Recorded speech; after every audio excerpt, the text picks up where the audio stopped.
What fan theory do you 100% accept as true? The Empire Strikes Back. Admiral Ozzel is a rebel spy. Everything Ozzel does in his brief bits of screen time is to the detriment of the Empire. When the probe droid finds the rebel shield generator, Ozzel tries to dismiss it as smugglers before Pete speaks out of turn and gets Vader involved. Later, Ozzel orders the fleet out of hyperspace too quickly, giving the rebels plenty of time to activate the aforementioned shield generator that Ozzel knew about. Clumsy as he is, stupid or rebel sympathizer who gave his life to give the Alliance as much time to evacuate their base as possible. I side on the latter. The reason each It's Always Sunny in Philadelphia episode starts with a date and time is because they're all testifying against each other in court. Oh Speep, it's definitely against Dennis.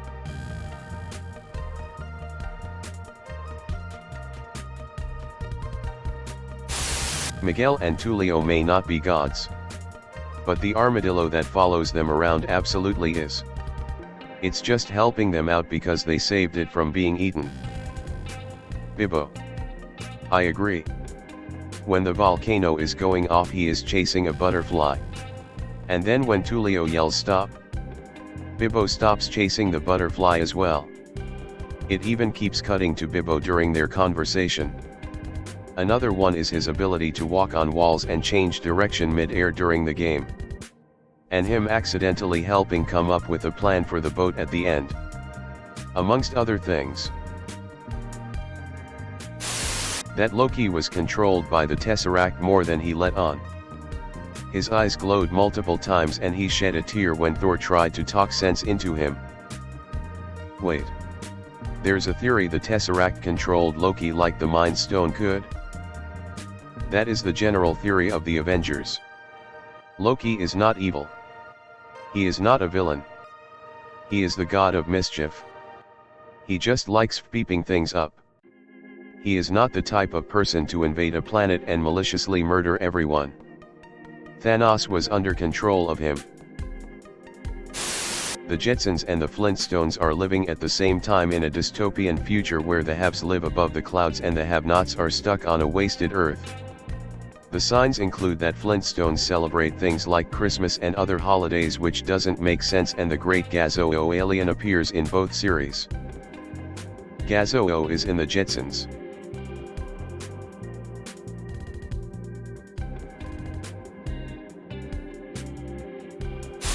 In Disney's Ratatouille, the old lady in the beginning of the movie living in the house next to the river is the food critic, Anton Ego's mother. In the flashback scene where he eats the ratatouille, you can see similarities of the house from the beginning. Her face and I think the bridge. That explains Remy being able to make the ratatouille that tasted exactly like his mother used to make. Oh Speep TTTTTT. The town from Footloose is the same town from Tremors.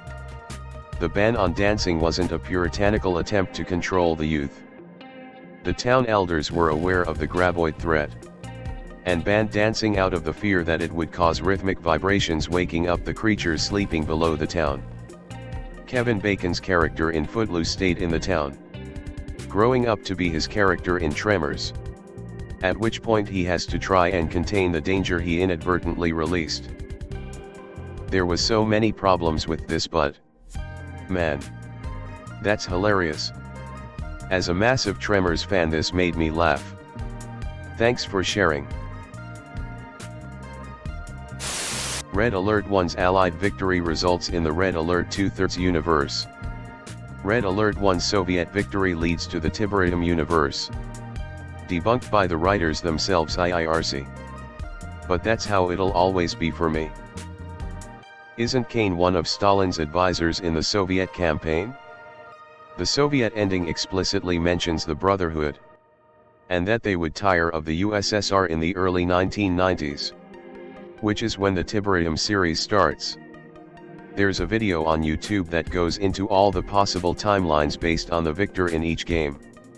And I think it was mentioned that RA was originally meant to be a prequel to Tiberium. RA2 starts based on an Allied victory in RA1. As the Soviets are not in power and there's no GDI. I'm not sure if the devs ever denied it, but it's certainly how the timelines play out. Beavis and Butthead have fetal alcohol syndrome. Little late to the game.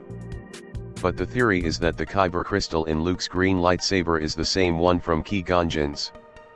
After Kenobi defeats Darth Maul with his master's lightsaber, he would have kept it as a keepsake.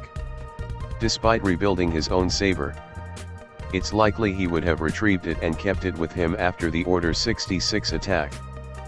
After the Empire takes over, they destroy all artifacts and memory of the Jedi in their purge of changing the history. And most Kyber crystals go towards powering the Death Star. Because of this, any lightsaber crystal would have been very difficult for Luke to find after he loses the Skywalker saber.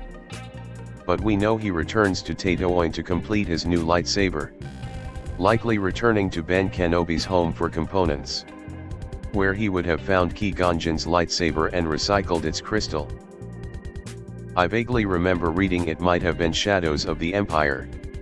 Come to think of it, that Luke did go back to Ben's hut to study and get supplies. This makes a lot of sense. I 100% believe the two men accompanying the woman in the original Blair Witch Project planned and successfully executed a plan to murder her while they were deep in the woods.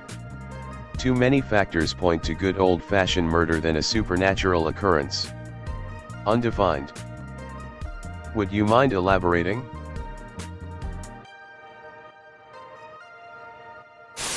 James Bond's primary purpose is to be a distraction to keep attention off the spies who actually spy. Villains and other spies know him. He rarely takes an alias. He makes his presence known early on and keeps messing up operations for the villains. But other spies have already infiltrated their ranks and work while Bond does as much visible damage as possible to keep the others safe. I like this one. When you think about it, he's a pretty bad spy. I read it on a fan theory post once, and it replaced my headcanon. It's simple and logical. Glinda dropped Dorothy's house on the Wicked Witch of the East, not the tornado, and uses her to gain control of Oz. One of the first things Glinda tells Dorothy is that she killed the witch. They praise her so she'll accept it. And when the Witch of the West comes along, who killed her sister? Dorothy. Glinda then puts the ruby slippers on Dorothy's feet but does not tell her that she can use them to go home. Instead, she sends Dorothy to Oz in possession of objects that a witch would murder her for. Dorothy, being forced into a situation where her only salvation is Oz and her worst enemy is the Queen, inadvertently exposes the Wizard of Oz as a fraud and murders the Witch of the West. Now, who's left to rule Oz? Glinda Fpipin, Witch of the North. She used Dorothy as an expendable pawn to gain control of Oz without having to leave her bubble. And when Dorothy is done upheaving the two biggest powers in Oz, Glinda sends her home and makes her think it was all a dream. She came down in a bubble. Doug. They were sisters. You're going to look at me and tell me I'm wrong. Event Horizon is a prequel to the Warhammer 40k universe. I was looking for this. What did we learn from this movie? Do not travel the warp/immaterium without a Geller field. Unless you're an orc and are looking for some mid-flight entertainment. Ah, the orcs. A perfect symbol of WH40k. Violent. Insane. Completely over the top. And almost funny because it's so beeping ridiculous. Literally anything goes and it's great. And the subject of another fan theory. Orcs 1. The galaxy is practically what they would consider a utopia. In the grim darkness of the far future, they're having a blast. The orcs are the pinnacle of creation. For them, the great struggle is won. They have evolved a society which knows no stress or angst. Who are we to judge them? We Eldar who have failed? Or the humans? On the road to ruin in their turn? And why? Because we sought answers to questions that an orc wouldn't even bother to ask. We see a culture that is strong and despise it as crude. Uthan the Perverse. A controversial Eldar philosopher.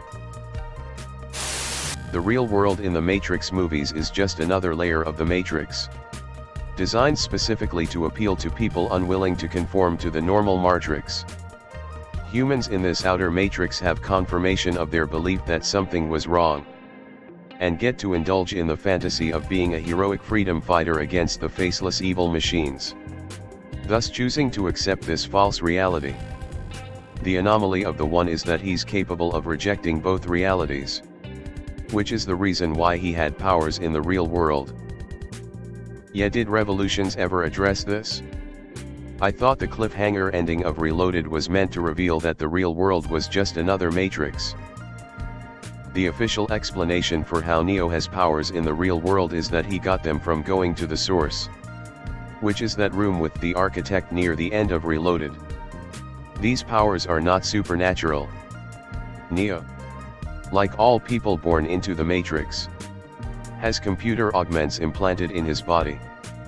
With these augments, he hacks into the machines, causing them to explode. Hey guys, if you like this video then smash that like button. Subscribe to the channel for more contents like this. And don't forget to press that bell icon to get notified for future videos. Thanks for watching. Click here to see more videos.